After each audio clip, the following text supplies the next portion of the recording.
제가 가끔 시청하게 된 미드 가운데 우리나라에서는 세 남자의 동거라는 제목으로 방영되었던 것이 있습니다. 원래 영어로는 Two and a Half Men, 즉 두 남자와 반쪽 남자인데 왜 우리나라 방송에서는 그렇게 번역했는지 알 수 없지만 하여튼 미국에서 꽤 인기 높았던 드라마입니다. 거기 보면 주인공인 찰리 하퍼와 그의 남동생 알렌 하퍼, 그리고 알렌 하퍼의 아들인 제이크 하퍼가 나오는데 반쪽 남자가 알렌 하퍼를 가리키는지 아니면 아직 청소년인 제이크 하퍼를 가르치는지는 잘 모르겠습니다. 제가 성인인 알렌을 두고 혹 반쪽 남자인지 모르겠다고 하는 이유는 그가 형 찰리 집에 완전히 얹혀 살고 있기 때문입니다. 알렌은 이혼을 하면서 자기 전체에게 집을 포함한 모든 재산을 다 빼앗기고 월 수입까지 거의 다 몰수당하는 빈털터리가 된 이후로 형 찰리의 집에 자기 아들 제이크까지 데리고 들어와서 공짜로 숙식을 제공받고 있는 인물입니다. 그러니 찰리는 그런 동생이 부담스러울 수밖에 없는데 언젠가 한번 이런 에피소드가 있었습니다. 알렌에게 새로운 여자친구가 생기면서 찰리는 만약 자기 동생이 그녀와 결혼까지 하게 되면 자기 집을 나갈 수 있겠다는 희망을 가지게 됩니다. 그런데 어느 날 알렌은 갑자기 그 여자친구와 헤어지게 되었고 그는 밤 형의 품에 안겨서 엉엉 울음을 터뜨립니다. 그러면서 하는 말이 이제 나한테 남은 것은 형 한 사람뿐이야 라고 하는 것입니다. 그때 찰리의 심정이 어떻겠습니까? 지금까지 자기만 의지하고 살던 동생이 안 그래도 부담스러웠던 차에 언제까지일지 당분간은 계속해서 더욱 자기한테만 빌붙어 살 것이 뻔하게 되었으니까 아무리 형제지간이지만 정말 미치도록 답답한 지경이 될 수밖에 없었습니다.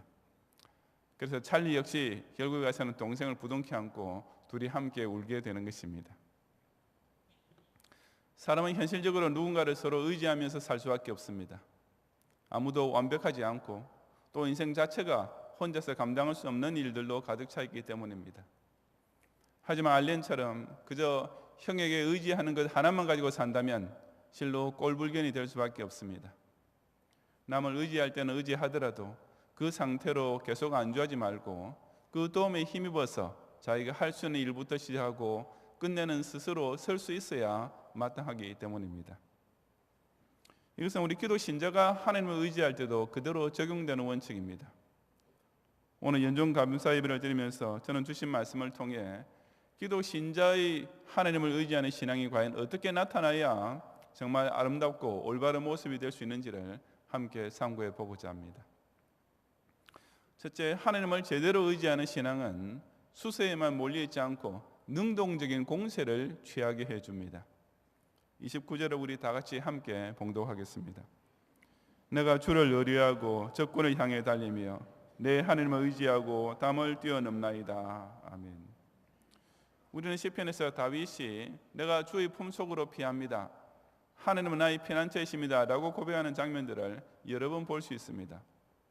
그런 표현들은 마치 다윗이 매사에 도망만 치는 비급한 약골, 조금만 급하고 두려워도 그저 하나님 날개끈을 밑만 찾고 숨어 들어가는 겁쟁이처럼 행동했다는 오해를 줄 여지가 있습니다.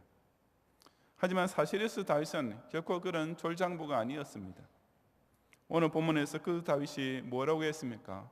내가 주를 의뢰하고 적군을 향해 달린다고 했습니다.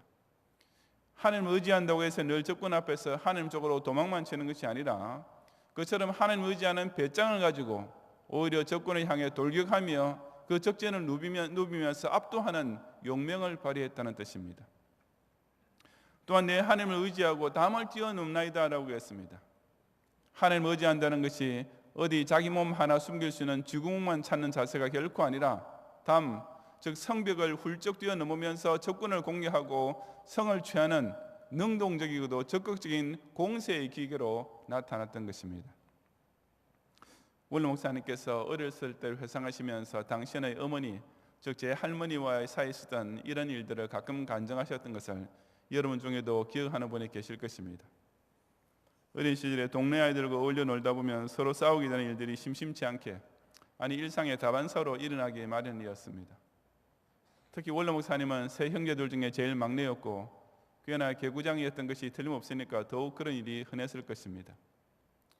사실 원로 목사님 본인 말씀에 의하면 어쩌다 싸움에 말려든다기보다는 당신께서 그런 싸움을 도발하는 스타일이셨던 것 같습니다.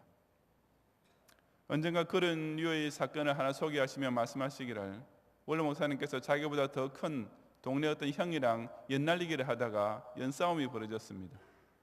물론 그 형이 연싸움에는 훨씬 더 능숙하니까 원로 목사님이 연을 끊어버리게 되는데 약 2개월에 원로 목사님께서는 일부러 무슨 반칙적인 수법으로 그 형의 연줄을 끊어버렸다고 했던가 뭐 그런 사건이 있었다고 했지요. 당연히 그 동네 형은 불같이 화를 내며 원로 목사님을 붙잡아 혼내려고 달려들었고 원로 목사님께서는 걸어만 날 살려라 하고 도망을 치셨습니다. 그럴 때 원로 목사님께서 어김없이 찾으신 피난처가 바로 어머니, 즉 제 할머니의 치마폭이었습니다. 엄마, 아무개 형이 내 때릴라 한다 하고 일단 그 어머니 치마폭에 쏙 들어가기만 하면 그때부터는 만사안심이었습니다. 그 쫓아오는 동네 형을 향해 제 할머니께서 우리 원터한테 네가 와 그러노 하고 오히려 야단치시든지 혹은 원로 목사님께서 그 형에게 잘못을 저지른 것을 알게 되면 그런 경우에도 원터가 어리니까 철없어서 그런 짓을 한 거 아이가 네가 좀 참아라 하고 달래면 그 형은 더 이상 어쩔 도리가 없었기 때문입니다. 여기까지가 원로 목사님께서 간증하신 사실인데 저는 그런 상황에서 분명히 연이어 전개되었을 또 한 가지 사실을 추측해 봅니다. 그렇게 어머니의 치마폭에 안심하고 피난하는 원로 목사님께서 자기를 쫓아오던 동네 형이 더 이상 자기에게 덤벼들지 못할 것이라고 상황 판단이 되었을 때 과연 그냥 조용히 끝내셨을까 하는 것입니다.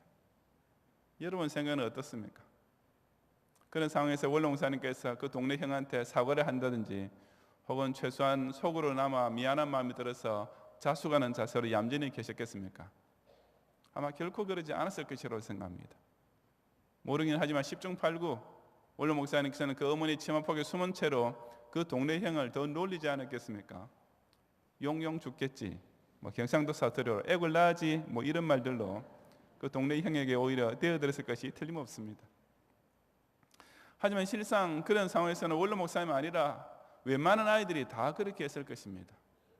왜냐하면 사람이 자기 신변에 든든한 보호를 받게 되면 그때부터는 그냥 피하기만 하는 수세가 아니라 오히려 기세등등하게 공세로 전환할 수 있기 때문입니다. 어머니의 치마폭이 제공해주는 철석까지 믿음직한 지원을 받게 되면 그 어떤 힘센 동네 형이라도 전혀 겁내지 않고 오히려 덤벼들 수 있게 되는 것입니다. 이것이 진짜 하나님을 제대로 의지하는 성도의 멋진 모습이 아니겠습니까? 사실 부모라 해도 물론 자기 자식이 동네 친구에게 쫓겨오면 보호는 해주겠지만 자식이란 게 허구한 날 어디서 얻어맞고 울면서 부모 품에나 달려든다면 속을 얼마나 답답하겠습니까? 그 어떤 부모들도 걸핏하면 그저 자기 품에 도망쳐와서 안기기만 하려는 자식보다는 당당하게 맞서 싸우는 배짱을 가지고 또 몸도 튼튼해서 누구에게도 지지 않는 그런 자식을 더 원할 것입니다. 마찬가지로 우리 신자들도 주님께 피한다는 것을 무슨 패배의식이나 기피주의에 빠지는 것으로 착각해서는 결코 안 됩니다. 하나님의 보호하심이라는 것이 겨우 내 한 몸 다치지 않도록 피신하고 숨어 지내게 해주는 정도밖에 안 되었어야 쓰겠습니까? 내가 절대로 원수에게 잡혀 죽지 않도록 하나님께서 든든히 지켜주심을 진심으로 의지하고 있다면 당연히 마음 놓고 대적을 향해 돌격하고 담장을 넘고 진격하는 공세를 취해야 하는 것입니다. 이것이 우리 경양교회가 지난 45년 동안 달려온 모습이 아니겠습니까? 특히 원로 목사님께서는 교회가 가만히 있는 것, 성도가 꼼짝도 하지 않고 있는 것을 무척 싫어하셨습니다. 평화시대의 순교자는 멋진 표어도 그래서 나온 것이 아니겠습니까? 하나님께서 우리를 지켜주셔서 반시 동안의 고귀한 시대를 누리게 해주실 때에도 결코 그 평안에 안주하지 않고 마치 환난 시대를 통과하고 있는 것처럼 순교자적인 자세로 지사 충성해야 한다고 하셨습니다. 그런 까닭에 경양교회는 항상 일거리가 끊이지 않는 교회였습니다. 전도와 선교를 위해 늘 최선을 다하는 것은 기본이고 천주교와 이단과 종교통합운동을 대적하는 싸움에 다른 큰 교단이나 대형 교회들보다 오히려 앞장서서 나갔습니다. 그런 가운데 교회의 존속 자체가 흔들리는 위기도 몇 차례 있었지만 그럴 때도 살아계신 하나님께서 이 경양교회를 절대로 망하게 하지 않을 것이라는 확신 가운데 끝까지 하나님을 의뢰함으로써 기적적인 구원을 체험하면서 오늘까지 이르렀습니다. 만약 우리가 하나님께서 베푸신 그런 구원을 두고 자화자찬하며 그냥 현 상태를 유지하게 되는 것에만 만족했다면 경영교회는 벌써 문을 닫고 말았을 것이지만 경영의 성도들은 그런 기회를 통해 수세를 공세로 바꿈으로써 전세 역전이 더 큰 복을 누리며 여기까지 오게 된 것입니다. 앞으로 역시 우리 뒤에서 든든히 받주시고 지원하시는 주님을 믿는 마음으로 그 어떤 환난과 위기 중에도 다시 한번 용기를 내어 매사에 능동적으로 나아가고 특히 적군 앞에서 담대한 공세를 취함으로써 그처럼 주님을 적극적으로 의뢰하는 자에게 반드시 주시는 담을 넘는 승리를 함께 누리는 성도들이 꼭 되시기를 바랍니다. 둘째, 하나님을 끝까지 의지하는 신앙은 우리가 실패했을 때에도 더 온전하게 회복되게 해줍니다. 30절을 함께 봉독하겠습니다. 하나님의 도는 완전하고 여호와의 말씀은 순수하니 그는 자기에게 피하는 모든 자의 방패시로다. 아멘. 우선 본문 서두에서 하나님의 도는 완전하고 라고 했는데 여기서 우리나라 말에 도라고 번역되어 있는 말은 원래로는 길에 해당되는 단어입니다. 사실 도라고 번역해도 그것이 한자로는 길도자니까 틀리진 않지만 보통 우리가 도라고 말할 때는 길이라는 의미보다는 어떤 진리의 도를 먼저 떠올리게 되니까 여기서는 그냥 하나님의 길은 완전하고 라고 번역하는 것이 더 간단 명료합니다. 즉 하나님께서 우리 신자들을 인도하시기 위하여 만들어 놓으신 길은 그야말로 잘 닦인 도로처럼 완전합니다.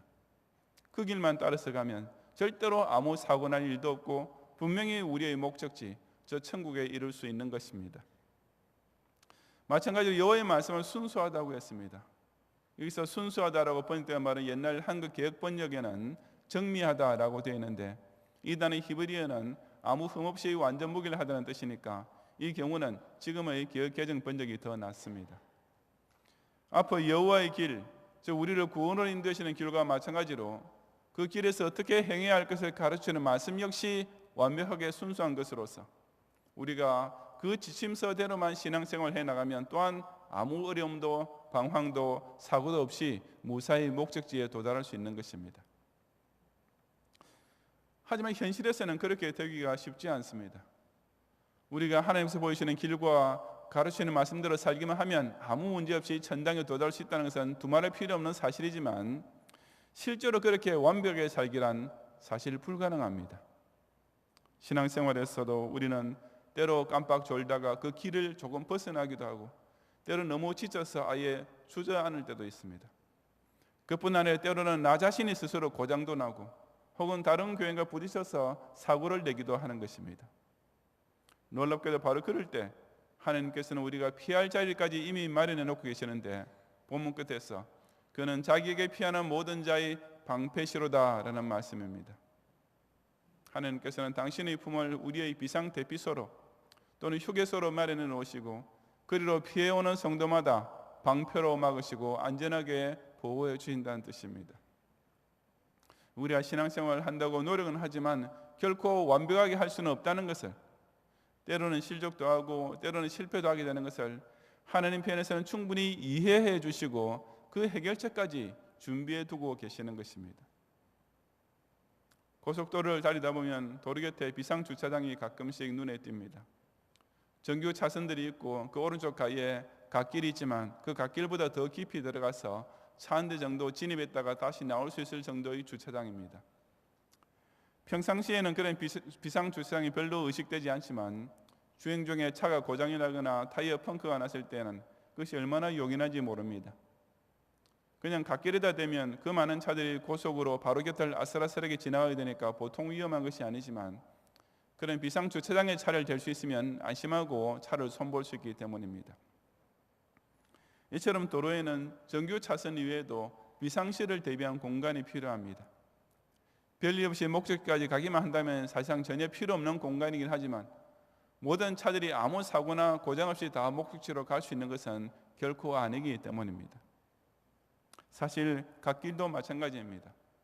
그 공간 역시 모든 차들이 아무 문제 없이 다니기만 한다면 쓸데없이 돈과 시간을 더 들여 만들 필요가 없는 길이지만 운전자들이 때로는 졸다가 차선을 조금 벗어났을 때나 자기 차 곁으로 위험한 추월을 하는 자를 피해야만 할 때는 그 갓길이 얼마나 큰 도움이 되는지 모릅니다. 휴게소 역시 그런 맥락으로 생각해 볼 수 있습니다. 그 역시 차가 목적지에 도착하는데 반드시 꼭 필요한 것은 아니지만 그것이 있음으로 해서 운전자들이 잠시 휴식을 취할 수 있고 사고를 방지하는 효과를 볼 수가 있는 것입니다. 만약 고속도로에 이런 것이 없다고 가정해 보면 어떻게 되겠습니까? 비상주차장이나 갓길이나 휴게소가 없다고 해도 사실 차를 몰고 가지는 못할 이유는 없습니다. 그 정규 차선에 조금도 벗어나지 않고 운전 중 내내 정신을 바짝 차리고 사고만 내지 않는다면 아무 문제 없이 목적지에 도착할 수 있을 것이기 때문입니다. 하지만 그런 길에는 훨씬 더 많은 사고 위험이 도사리게 되고 혹 사고는 나지 않더라도 운전자에게 너무나 피곤한 길이 될 것임에 틀림없습니다. 이처럼 사람이 차를 타고 다니는 길에는 목적지에 도착하기 위해서 꼭 필요한 정로 외에도 비상시나 휴식을 위한 피난처가 마련되어 있어야 더욱 안전하고 쾌적한 여행을 할 수 있는 것입니다. 마찬가지로 만약 하나님께서 우리에게 그저 완전한 길과 순수한 말씀만 주셨더라면 어떻게 되었겠습니까? 우리가 그 길에서 한 채라도 벗어나면 그대로 실패의 나락으로 떨어지고 그 말씀에서 한마디를 놓치면 그대로 지옥행이 된다고 했더라면 어떻게 되었겠습니까? 두말할 것 없이 우리 중에 제 아무리 열심히 신앙생활하는 사람이라 하더라도 그중 단 한 명도 구원에 이르지 못할 것입니다. 세상에 그 어느 누구가 하느님처럼 조금 더 실수하지 않고 완전 무결하게 판단하고 행동할 수가 있겠습니까? 그 길과 그 말씀만 정확히 따라가면 틀림없다는 것은 잘 알지만 타락하고 무력한 죄인들에게 그것은 현실적으로 전혀 불가능한 일입니다. 하지만 정말 감사하게도 하나님께서는 우리 신앙생활의 행로에도 비상대피소와 휴게소를 마련해 주시는데 바로 당신의 품입니다.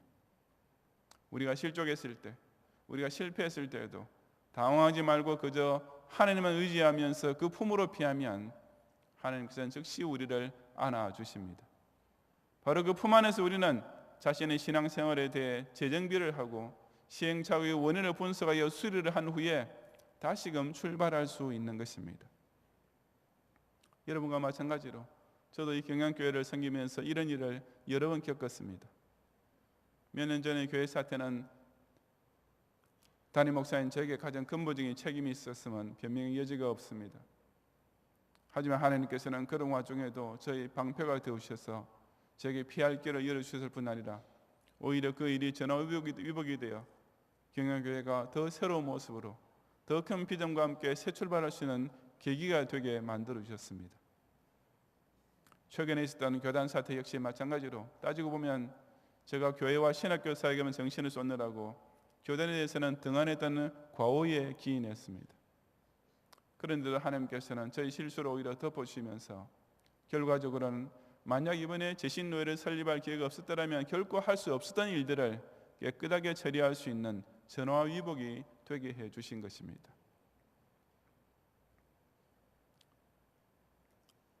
그러니 하나님께서 말해주신 이 피난처, 우리가 실수했을 때, 우리가 시험에 빠졌을 때, 우리가 큰 환난을 당했을 때도 그 때문에 완전히 쓰러지지 않도록 우리를 향해 활짝 열어주시는 이 품은 그 얼마나 고마운 것입니까? 우리는 그 하나님의 품에서 때로는 보호도 받고 때로는 용서도 받고 때로는 격려와 세임을 받음으로써 다시금 그 달리던 길로 재진입할 수 있는 것입니다.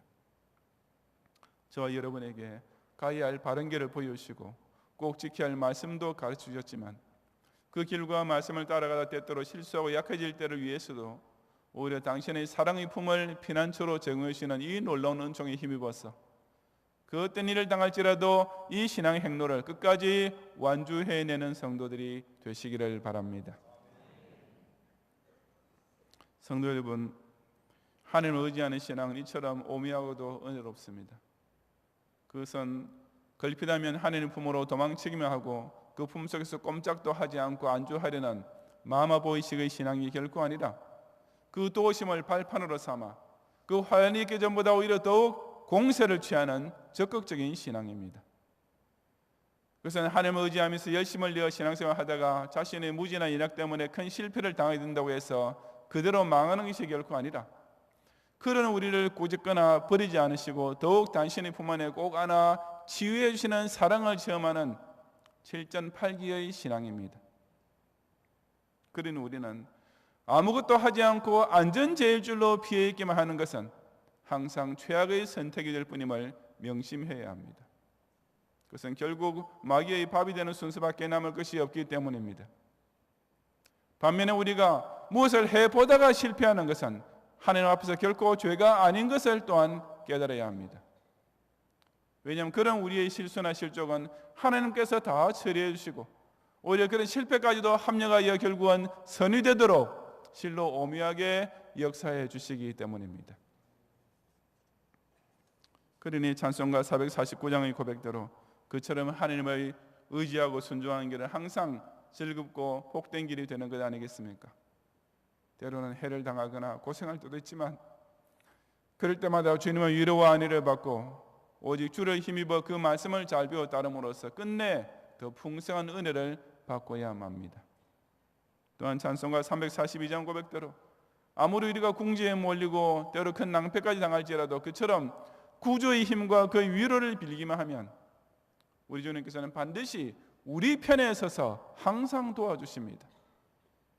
그러니 살아계신 하나님을 의뢰하는 성도는 그 어떤 경우에도 절대로 낙심치 않고 적군의 담을 뛰어넘으면서 늘 전진하고 또 전진할 수 있는 것입니다.